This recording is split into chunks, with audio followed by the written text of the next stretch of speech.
Man. King of mind, body, and circumstance. James Allen. Contents. 1. Foreword. 2. The inner world of thoughts. 3. The outer world of things. 4. Habit, its slavery and its freedom. 5. Bodily conditions. 6. Poverty. 7. Man's spiritual dominion. 8. Conquest, not resignation. Foreword. The problem of life consists in learning how to live. It is like the problem of addition or subtraction to the schoolboy. When mastered, all difficulty disappears, and the problem has vanished. All the problems of life, whether they be social, political, or religious, subsist in ignorance and wrong living. As they are solved in the heart of each individual, they will be solved in the mass of men. Humanity at present is in the painful stage of learning. It is confronted with the difficulties of its own ignorance. As men learn to live rightly, learn to direct their forces and use their functions and faculties by the light of wisdom, the sum of life will be correctly done, and its mastery will put an end to all the problems of evil. To the wise, all such problems have ceased. James Allen. Within, around, above, below, the primal forces burn and brood, awaiting wisdom's guidance. Lo! All their material is good, evil subsists in their abuse, good, in their wise and lawful use. 1. The inner world of thoughts. Man is the maker of happiness and misery. Further, he is the creator and perpetuator of his own happiness and misery. These things are not externally imposed, they are internal conditions. Their cause is neither deity, nor devil, nor circumstance, but thought. They are the effects of deeds, and deeds are the visible side of thoughts. Fixed attitudes of mind determine courses of conduct, and from courses of conduct come those reactions called happiness and unhappiness. This being so, it follows that, to alter the reactive condition, one must alter the active thought. To exchange misery for happiness, it is necessary to reverse the fixed attitude of mind and habitual course of conduct which is the cause of misery, and the reversed effect will appear in the mind and life. A man has no power to be happy while thinking and acting selfishly, he cannot be unhappy while thinking and acting unselfishly. Wheresoever the cause is, there the effect will appear. Man cannot abrogate effects, but he can alter causes. He can purify his nature, he can remold his character. There is great power in self-conquest, there is great joy in transforming oneself. Each man is circumscribed by his own thoughts, but he can gradually extend their circle, he can enlarge and elevate his mental sphere. He can leave the low, and reach up to the high, he can refrain from harboring thoughts that are dark and hateful, and can cherish thoughts that are bright and beautiful, and as he does his, he will pass into a higher sphere of power and beauty, will become conscious of a more complete and perfect world. For men live in spheres low or high according to the nature of their thoughts. Their world is as dark and narrow as they conceive it to be, as expansive and glorious as their comprehensive capacity. Everything around them is tinged with the color of their thoughts. Consider the man whose mind is suspicious, covetous, envious. How small and mean and drear everything appears to him. Having no grandeur in himself, he sees no grandeur anywhere, being ignoble himself, he is incapable of seeing nobility in any being.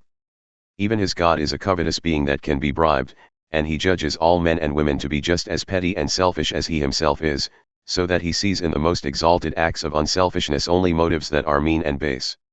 Consider again the man whose mind is unsuspecting, generous, magnanimous. How wondrous and beautiful is his world. He is conscious of some kind of nobility in all creatures and beings. He sees men as true, and to him they are true. In his presence the meanest forget their nature, and for the moment become like himself, getting a glimpse, albeit confused, in that temporary upliftments of a higher order of things, of an immeasurably nobler and happier life. That small-minded, and this large-hearted, man live in two different worlds, though they be neighbors. Their consciousness embraces totally different principles. Their actions are each the reverse of the other. Their moral insight is contrary. They each look out upon a different order of things. Their mental spheres are separate, and, like two detached circles, they never mingle. The one is in hell, the other in heaven as truly as they will ever be, and death will not place a greater gulf between them than already exists. To the one, the world is a den of thieves, to the other, it is the dwelling place of gods. The one keeps a revolver handy, and is always on his guard against being robbed or cheated, unconscious of the fact that he is all the time robbing and cheating himself. The other keeps ready a banquet for the best. He throws open his doors to talent, beauty, genius, goodness. His friends are of the aristocracy of character. They have become a part of himself. They are in his sphere of thought, his world of consciousness. From his heart pours forth nobility, and it returns to him tenfold in the multitude of those who love him and do him honor. The natural grades in human society, what are they but spheres of thought, and modes of conduct manifesting those spheres? The proletariat may rail against these divisions, but he will not alter or affect them. There is no artificial remedy for equalizing states of thought having no natural affinity, and separated by the fundamental principles of life. The lawless and the law-abiding are eternally apart, nor is it hatred nor pride that separates them, but states of intelligence and modes of conduct which in the moral principles of things stand mutually unrelated. The rude and ill-mannered are shut out from the circle of the gentle and refined by the impassable wall of their own mentality which, though they may remove by patient self-improvement, they can never scale by a vulgar intrusion. The kingdom of heaven is not taken by violence, but he who conforms to its principles receives the password. The ruffian moves in a society of ruffians, the saint is one of an elect brethren whose communion is divine music. All men are mirrors reflecting according to their own surface. All men, looking at the world of men and things, are looking into a mirror which gives back their own reflection. Each man moves in the limited or expansive circle of his own thoughts, and all outside that circle is non-existent to him. He only knows that which he has become. The narrower the boundary, the more convinced is the man that there is no further limit, no other circle. The lesser cannot contain the greater, and he has no means of apprehending the larger minds. Such knowledge comes only by growth. The man who moves in a widely extended circle of thought knows all the lesser circles from which he has emerged, for in the larger experience all lesser experiences are contained and preserved, and when his circle impinges upon the sphere of perfect manhood, when he is fitting himself for company and communion with them of blameless conduct and profound understanding, then his wisdom will have become sufficient to convince him that there are wider circles still beyond of which he is as yet but dimly conscious, or is entirely ignorant. Men, like schoolboys, find themselves in standards or classes to which their ignorance or knowledge entitles them. The curriculum of the sixth standard is a mystery to the boy in the first, it is outside and beyond the circle of his comprehension, but he reaches it by persistent effort and patient growth in learning. By mastering and outgrowing all the standards between, he comes at last to the sixth, and makes its learning his own, and beyond still is the sphere of the teacher. So in life, men whose deeds are dark and selfish, full of passion and personal desire, cannot comprehend those whose deeds are bright and unselfish, whose minds are calm, deep, and pure, but they can reach this higher standard, this enlarged consciousness, by effort in right doing, by growth in thought and moral comprehension. And above and beyond all lower and higher standards stand the teachers of mankind, the cosmic masters, the saviors of the world whom the adherents of the various religions worship. There are grades in teachers as in pupils, and some there are who have not yet reached the rank and position of master, yet, by the sterling morality of their character, are guides and teachers, but to occupy a pulpit or rostrum does not make a man a teacher. A man is constituted a teacher by virtue of that moral greatness which calls forth the respect and reverence of mankind. Each man is as low or high, as little or great, as base or noble as his thoughts, no more, no less. Each moves within the sphere of his own thoughts, and that sphere is his world. In that world in which he forms his habits of thought, he finds his company. He dwells in the region which harmonizes with his particular growth. But he need not perforce remain in the lower worlds. He can lift his thoughts and ascend. He can pass above and beyond into higher realms, into happier habitations. When he chooses and wills he can break the carapace of selfish thought, and breathe the purer airs of a more expansive life. To the outer world of things. The world of things is the other half of the world of thoughts. The inner informs the outer. The greater embraces the lesser. Matter is the counterpart of mind. Events are streams of thought. Circumstances are combinations of thought, and the outer conditions and actions of others in which each man is involved are intimately related to his own mental needs and development. Man is a part of his surroundings. He is not separate from his fellows, but is bound closely to them by the peculiar intimacy and interaction of deeds, and by those fundamental laws of thought which are the roots of human society. One cannot alter external things to suit his passing whims and wishes, but he can set aside his whims and wishes.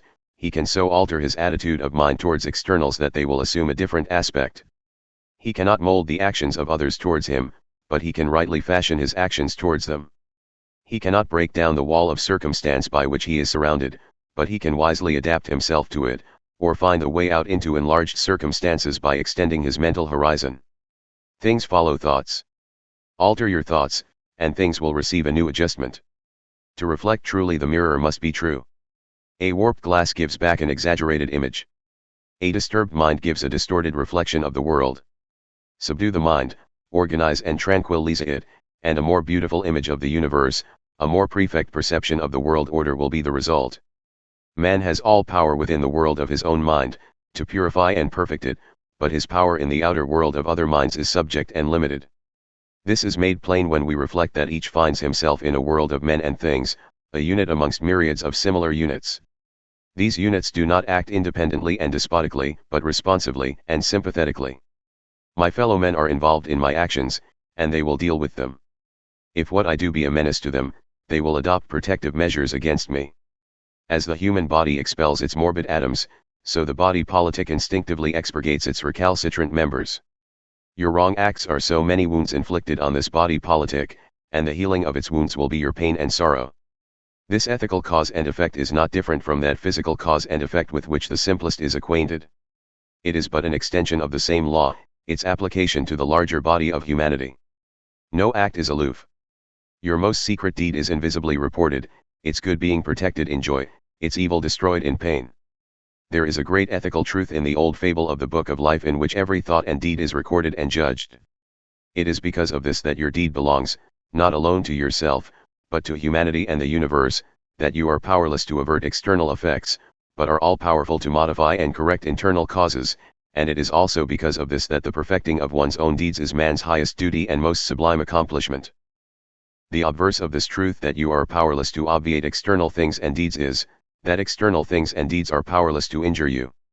The cause of your bondage as of your deliverance is within. The injury that comes to you through others is the rebound of your own deed, the reflex of your own mental attitude. They are the instruments, you are the cause. Destiny is ripened deeds. The fruit of life, both bitter and sweet, is received by each man in just measure. The righteous man is free. None can injure him, none can destroy him, none can rob him of his peace. His attitude towards men, born of understanding, disarms their power to wound him. Any injury which they may try to inflict, rebounds upon themselves to their own hurt, leaving him unharmed and untouched. The good that goes from him is his perennial fount of happiness, his eternal source of strength. Its root is serenity, its flower is joy. The harm which a man sees in the action of another towards him, say, for instance, an act of slander, is not in the act itself, but in his attitude of mind towards it. The injury and unhappiness are created by himself, and subsist in his lack of understanding concerning the nature and power of deeds.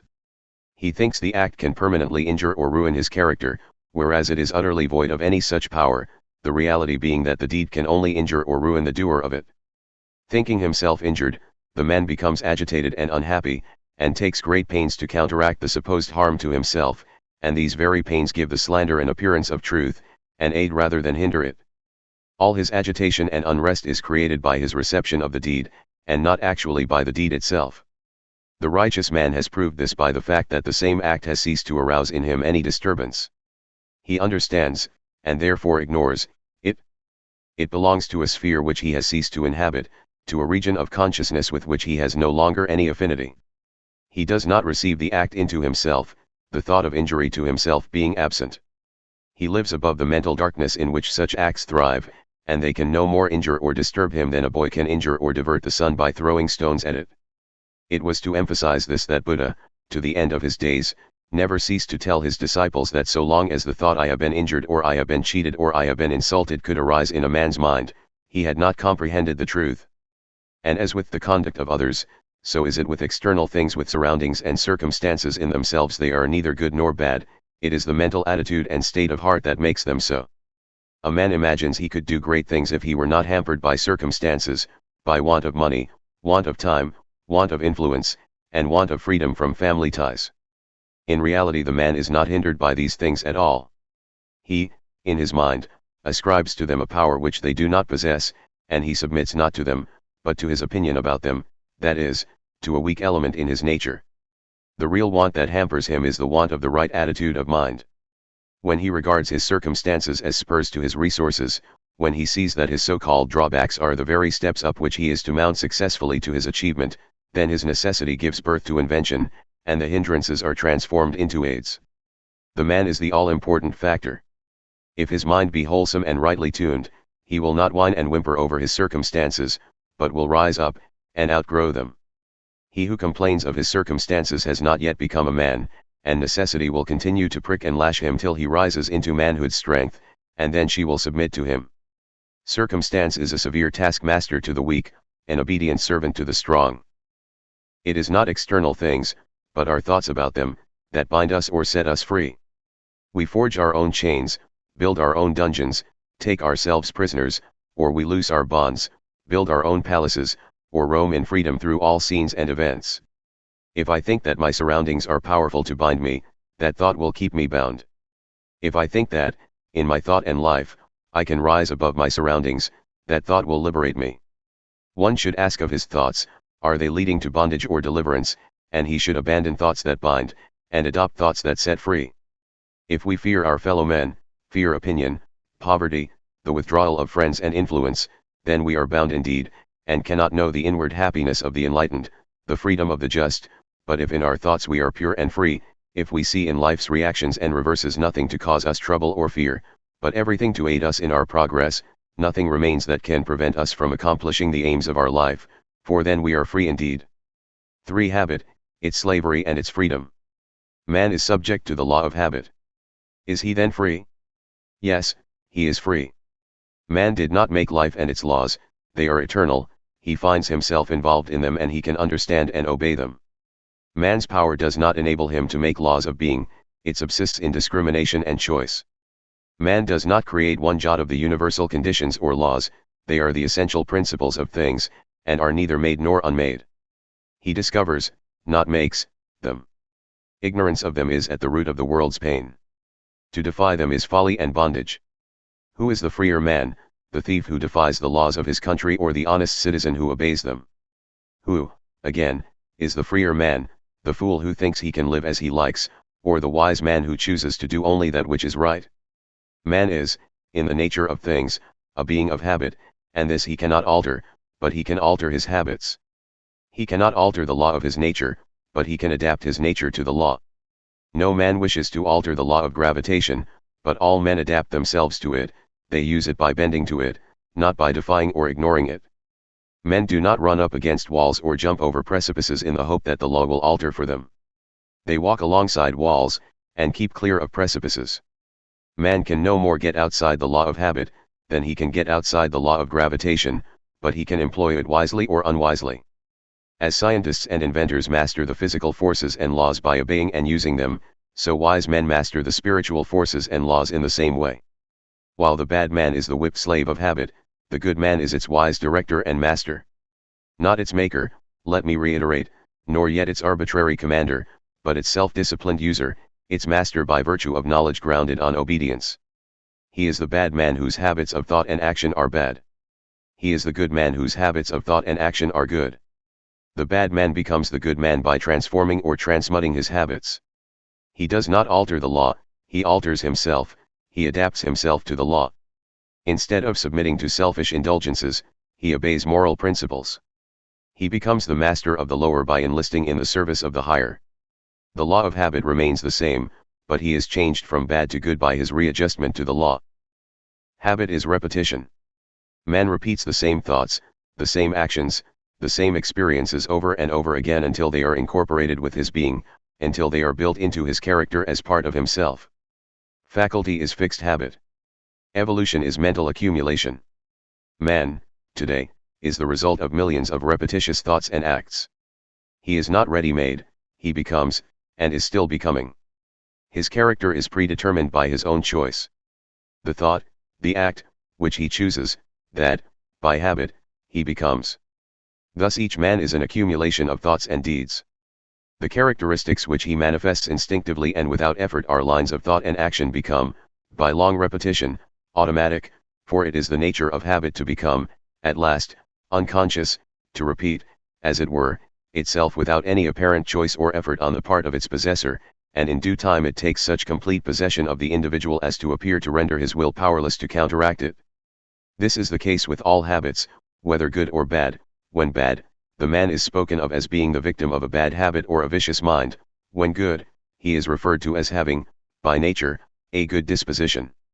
All men are, and will continue to be, subject to their own habits, whether they be good or bad, that is, subject to their own reiterated and accumulated thoughts and deeds. Knowing this, the wise man chooses to subject himself to good habits, for such service is joy, bliss, and freedom, while to become subject to bad habits is misery, wretchedness, slavery. This law of habit is beneficent, for while it enables a man to bind himself to the chains of slavish practices, it enables him to become so fixed in good courses as to do them unconsciously, to instinctively do that which is right, without restraint or exertion, and in perfect happiness and freedom. Observing this automatism in life, men have denied the existence of will or freedom on man's part. They speak of him as being born good or bad, and regard him as the helpless instrument of blind forces. It is true that man is the instrument of mental forces, or, to be more accurate, he is those forces, but they are not blind, and he can direct them, and redirect them into new channels. In a word, he can take himself in hand and reconstruct his habits, for though it is also true that he is born with a given character, that character is the product of numberless lives during which it has been slowly built up by choice and effort, and in this life it will be considerably modified by new experiences. No matter how apparently helpless a man has become under the tyranny of a bad habit, or a bad characteristic, and both are essentially the same, he can, so long as sanity remains, break away from it and become free, replacing it by its opposite good habit, and when the good possesses him as the bad formerly did, there will be neither wish nor need to break from that, for its dominance will be perennial happiness, and not perpetual misery. That which a man has formed within himself, he can break up and reform when he so wishes and wills, and a man does not wish to abandon a bad habit so long as he regards it as pleasurable. It is when it assumes a painful tyranny over him that he begins to look for a way of escape, and finally abandons the bad for something better. No man is helplessly bound. The very law by which he has become a self-bound slave, will enable him to become a self-emancipated master. To know this, he has but to act upon it, that is, to deliberately and strenuously abandon the old lines of thought and conduct, and diligently fashion new and better lines. That he may not accomplish this in a day, a week, a month, a year, or 5 years, should not dishearten and dismay him. Time is required for the new repetitions to become established, and the old ones to be broken up, but the law of habit is certain and infallible, and a line of effort patiently pursued and never abandoned, is sure to be crowned with success, for if a bad condition, a mere negation, can become fixed and firm, how much more surely can a good condition, a positive principle, become established and powerful. A man is only powerless to overcome the wrong and unhappy elements in himself so long as he regards himself as powerless. If to the bad habit is added the thought I cannot, the bad habit will remain. Nothing can be overcome till the thought of powerlessness is uprooted and abolished from the mind. The great stumbling block is not the habit itself, it is the belief in the impossibility of overcoming it. How can a man overcome a bad habit so long as he is convinced that it is impossible? How can a man be prevented from overcoming it when he knows that he can, and is determined to do it? The dominant thought by which man has enslaved himself is the thought I cannot overcome my sins. Bring this thought out into the light, in all its nakedness, and it is seen to be a belief in the power of evil, with its other pole, disbelief in the power of good. For a man to say, or believe, that he cannot rise above wrong thinking and wrongdoing, is to submit to evil, is to abandon and renounce good. By such thoughts, such beliefs, man binds himself, by their opposite thoughts, opposite beliefs, he sets himself free. A changed attitude of mind changes the character, the habits, the life. Man is his own deliverer. He has brought about his thraldom, he can bring about his emancipation. All through the ages he has looked, and is still looking, for an external deliverer, but he still remains bound. The great deliverer is within, he is the Spirit of truth, and the Spirit of truth is the Spirit of good, and he is in the Spirit of good who dwells habitually in good thoughts and their effects, good actions. Man is not bound by any power outside his own wrong thoughts, and from these he can set himself free, and foremost, the enslaving thoughts from which he needs to be delivered are I cannot rise, I cannot break away from bad habits, I cannot alter my nature, I cannot control and conquer myself, I cannot cease from sin. All these cannots have no existence in the things to which they submit, they exist only in thought. Such negations are bad thought habits which need to be eradicated, and in their place should be planted the positive I can, which should be tended and developed until it becomes a powerful tree of habit, bearing the good and life-giving fruit of right and happy living. Habit binds us, habit sets us free. Habit is primarily in thought, secondarily in deed. Turn the thought from bad to good, and the deed will immediately follow. Persist in the bad, and it will bind you tighter and tighter. Persist in the good, and it will take you into ever-widening spheres of freedom. He who loves his bondage, let him remain bound. He who thirsts for freedom, let him come and be set free. 4 Bodily conditions. There are today scores of distinct schools devoted to the healing of the body, a fact which shows the great prevalence of physical suffering, as the hundreds of religions, devoted to the comforting of men's minds prove the universality of mental suffering. Each of these schools has its place in so far as it is able to relieve suffering, even where it does not eradicate the evil, for with all these schools of healing, the facts of disease and pain remain with us, just as sin and sorrow remain despite of the many religions. Disease and pain, like sin and sorrow, are too deep-seated to be removed by palliatives. Our ailments have an ethical cause deeply rooted in the mind. I do not infer by this that physical conditions have no part in disease, they play an important part as instruments, as factors in the chain of causation. The microbe that carried the Black Death was the instrument of uncleanliness, and uncleanliness is, primarily, a moral disorder. Matter is visible mind, and that bodily conflict which we call disease has a causal affinity to that mental conflict which is associated with sin. In his present human or self-conscious state, man's mind is continually being disturbed by violently conflicting desires, and his body attacked by morbid elements. He is in a state of mental inharmony and bodily discomfort. Animals in their wild and primitive state are free from disease because they are free from inharmony. They are in accord with their surroundings, have no moral responsibility and no sense of sin, and are free from those violent disturbances of remorse, grief, disappointment, etc., which are so destructive of man's harmony and happiness, and their bodies are not afflicted. As man ascends into the divine or cosmic conscious state, he will leave behind and below him all these inner conflicts, will overcome sin and all sense of sin, and will dispel remorse and sorrow. Being thus restored to mental harmony, he will become restored to bodily harmony, to wholeness, health. The body is the image of the mind, and in it are traced the visible features of hidden thoughts. The outer obeys the inner, and the enlightened scientist of the future may be able to trace every bodily disorder to its ethical cause in the mentality. Mental harmony, or moral wholeness, makes for bodily health. I say makes for it will not produce it magically, as it were, as though one should swallow a bottle of medicine and then be whole and free, but if the mentality is becoming more poised and restful, if the moral stature is increasing, then a sure foundation of bodily wholeness is being laid, the forces are being conserved and are receiving a better direction and adjustment, and even if perfect health is not gained, the bodily derangement, whatever it be, will have lost its power to undermine the strengthened and uplifted mind. One who suffers in body will not necessarily at once be cured when he begins to fashion his mind on moral and harmonious principles. Indeed, for a time, while the body is bringing to a crisis, and throwing off the effects of former inhamonies, the morbid condition may appear to be intensified. As a man does not gain perfect peace immediately he enters upon the path of righteousness, but must, except in rare instances, pass through a painful period of adjustment, neither does he, with the same rare exceptions, at once acquire perfect health. Time is required for bodily as well as mental readjustment, and even if health is not reached, it will be approached. If the mind be made robust, the bodily condition will take a secondary and subordinate place, and will cease to have that primary importance which so many give to it. If a disorder is not cured, the mind can rise above it, and refuse to be subdued by it. One can be happy, strong, and useful in spite of it. The statement so often made by health specialists that a useful and happy life is impossible without bodily health is disproved by the fact that numbers of men who have accomplished the greatest works, men of genius and superior talent in all departments, have been afflicted in their bodies, and today there are plenty of living witnesses to this fact. Sometimes the bodily affliction acts as a stimulus to mental activity, and aids rather than hinders its work. To make a useful and happy life dependent upon health, is to put matter before mind, is to subordinate spirit to body.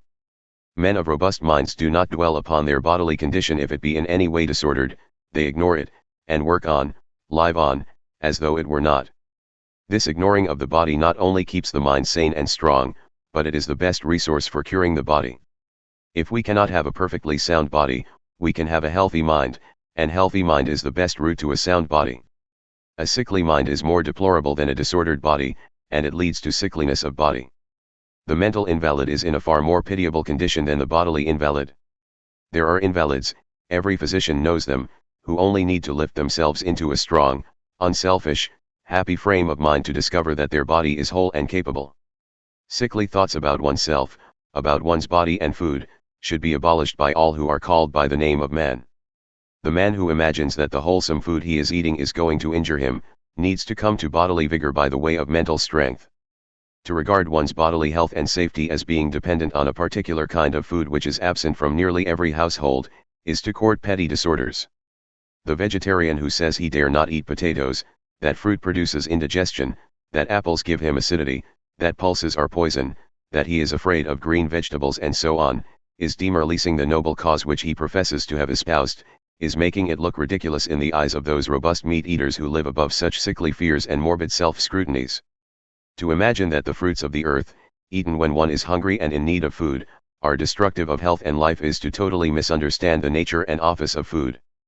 The office of food is to sustain and preserve the body, not to undermine and destroy it.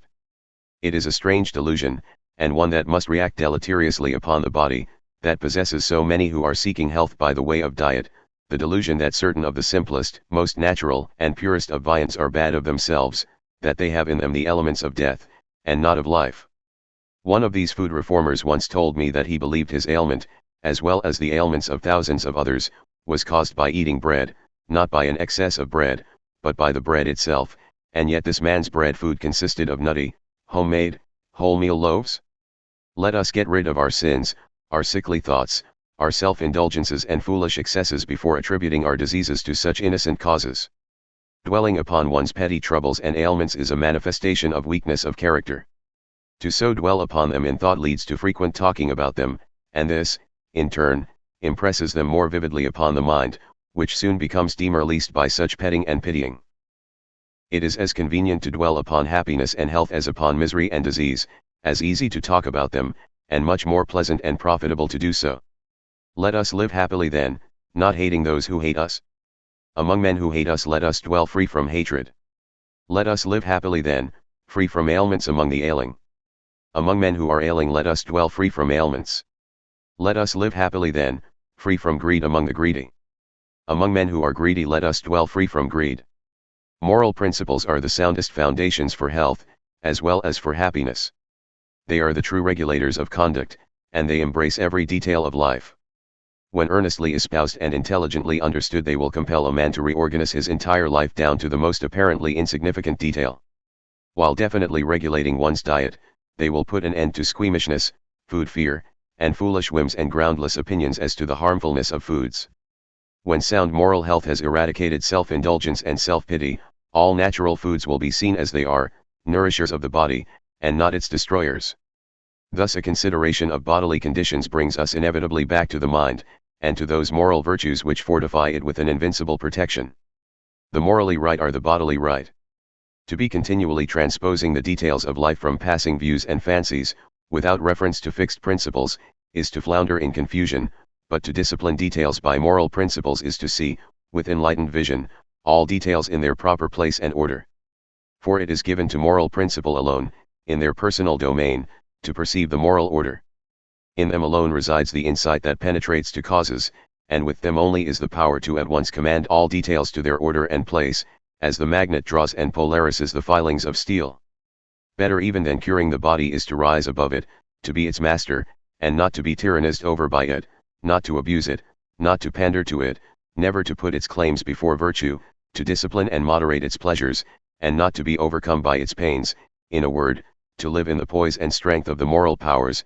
This, better than bodily cure, is a yet a safe way to cure, and it is a permanent source of mental vigor and spiritual repose. 5. Poverty. Many of the greatest men through all ages have abandoned riches and adopted poverty to better enable them to accomplish their lofty purposes.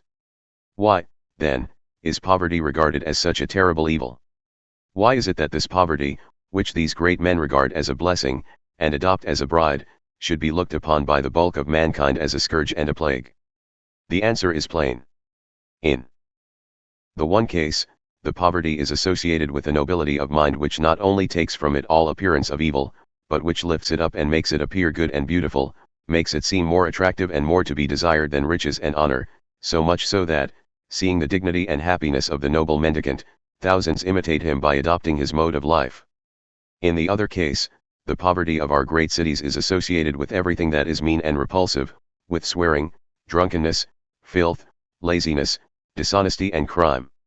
What, then, is the primary evil? Is it poverty, or is it sin? The answer is inevitable: it is sin. Remove sin from poverty, and its sting is gone. It has ceased to be the gigantic evil that it appeared, and can even be turned to good and noble ends. Confucius held up one of his poor disciples, Yen Hui by name, as an example of lofty virtue to his richer pupils, yet although he was so poor that he had to live on rice and water, and had no better shelter than a hovel, he uttered no complaint. Where this poverty would have made other men discontented and miserable, he did not allow his equanimity to be disturbed. Poverty cannot undermine a noble character, but it can set it off to better advantage. The virtues of Yen Hui shone all the brighter for being set in poverty, like resplendent jewels set in a contrasting background.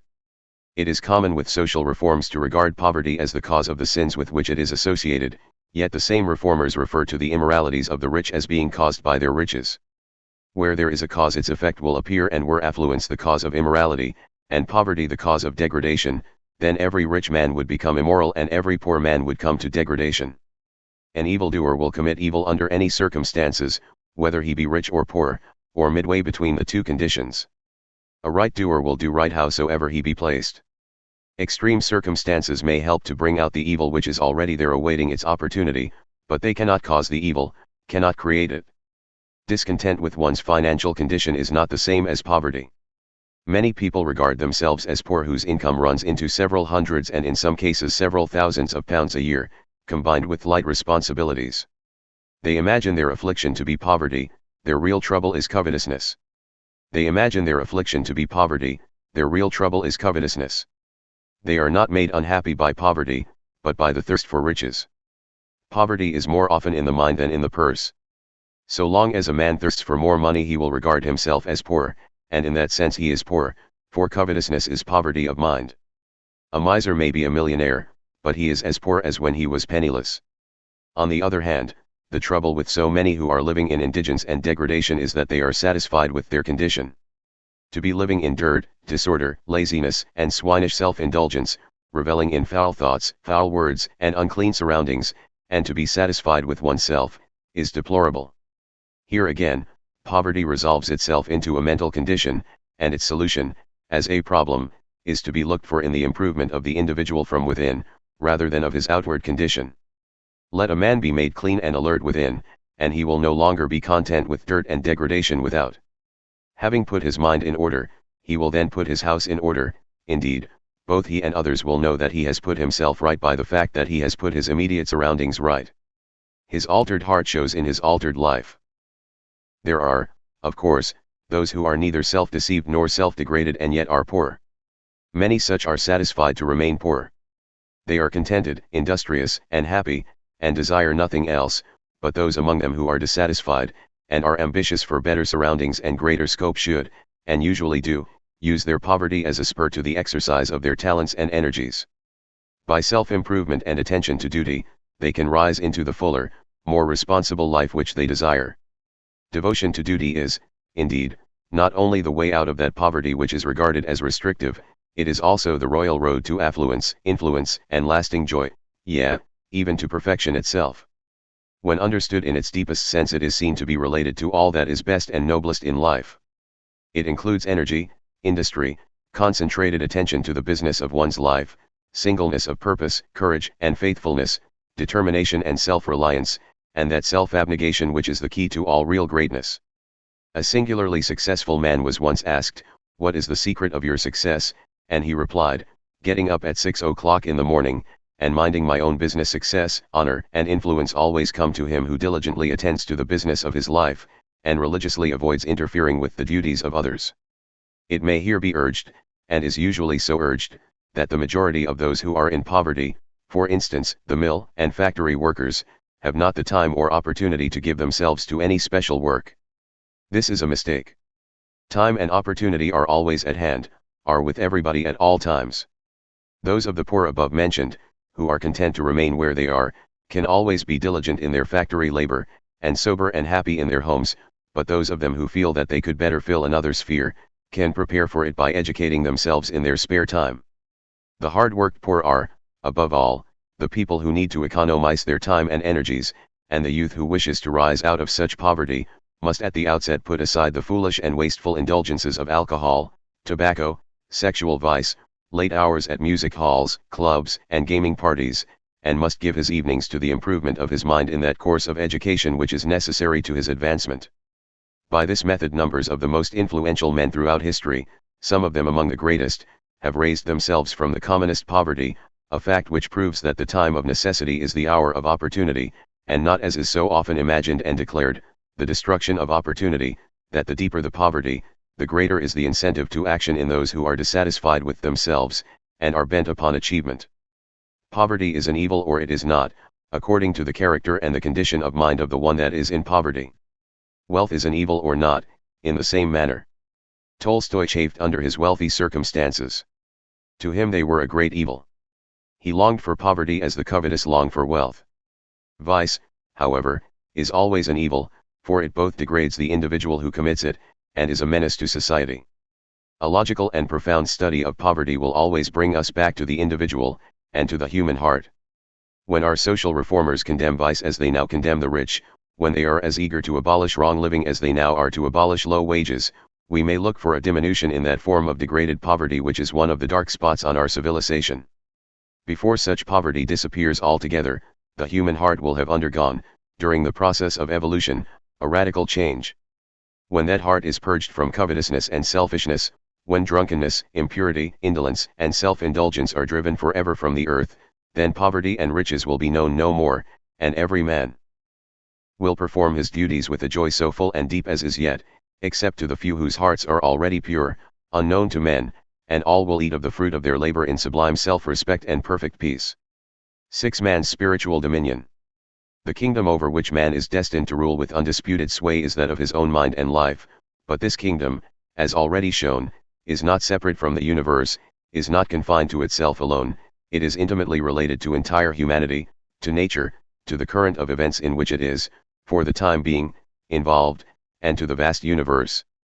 Thus the mastery of this kingdom embraces the mastery of the kingdom embraces the mastery of the knowledge of life, it lifts a man into the supremacy of wisdom, bestowing upon him the gift of insight into human hearts, giving him the power to distinguish between good and evil, also to comprehend that which is above both good and evil, and to know the nature and consequences of deeds. At present men are more or less under the sway of rebellious thoughts, and the conquest of these is the supreme conquest of life.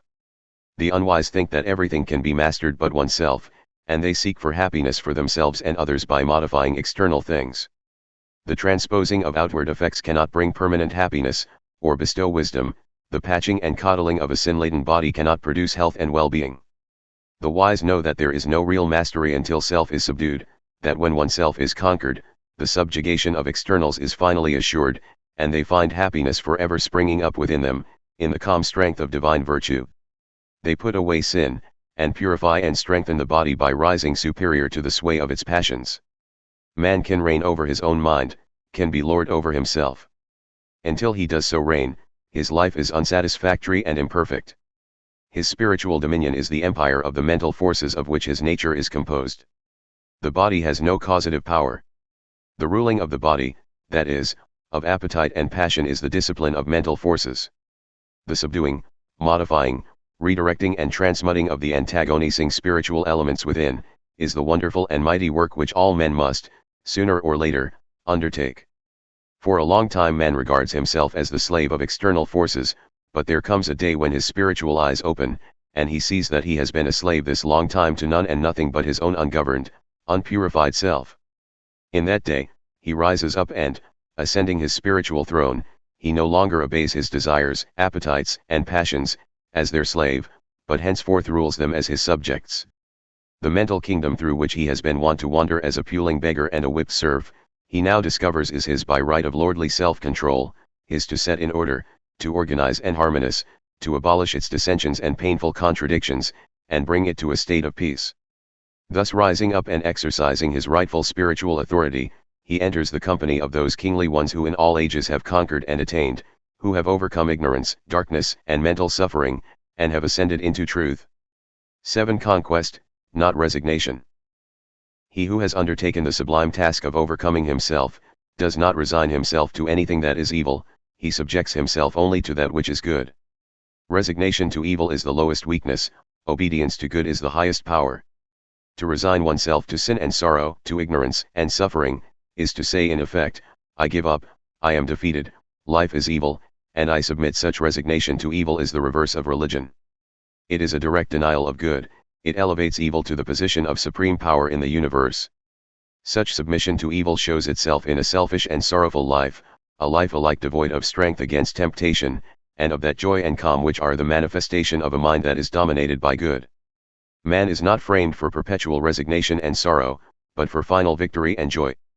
All the spiritual laws of the universe are with the good man, for good preserves and shields. There are no laws of evil. Its nature is destruction and desolation. The conscious modification of the character away from evil and towards good, forms, at present, no part in the common course of education. Even our religious teachers have lost this knowledge and practice, and cannot, therefore, instruct concerning it. Moral growth is, so far, in the great mass of mankind, unconscious, and is brought about by the stress and struggle of life. The time will come, however, when the conscious formation of character will form an important part in the education of youth, and when no man will be able to fill the position of preacher unless he be a man of habitual self-control, unblemished integrity and exalted purity, so as to be able to give sound instruction in the making of character, which will then be the main feature of religion. The doctrine herein set forth by the author is the doctrine of conquest over evil, the annihilation of sin, and necessarily the permanent establishment of man in the knowledge of good, and in the enjoyment of perpetual peace. This is the teaching of the masters of religion in all ages. Howsoever it may have been disguised and distorted by the unenlightened, it is the doctrine of all the perfect ones that were, and will be the doctrine of all the perfect ones that are to come. It is the doctrine of truth. And the conquest is not of an evil without, not of evil men, or evil spirits, or evil things, but of the evil within, of evil thoughts, evil desires, evil deeds, for when every man has destroyed the evil within his own heart, to where in the whole vast universe will any one be able to point, and say, there is evil, in that great day when all men have become good within, all traces of evil will have vanished from the earth, sin and sorrow will be unknown, and there will be universal joy for evermore. This has been a production by the Mental Chemist, for study and education. Copyright 2023.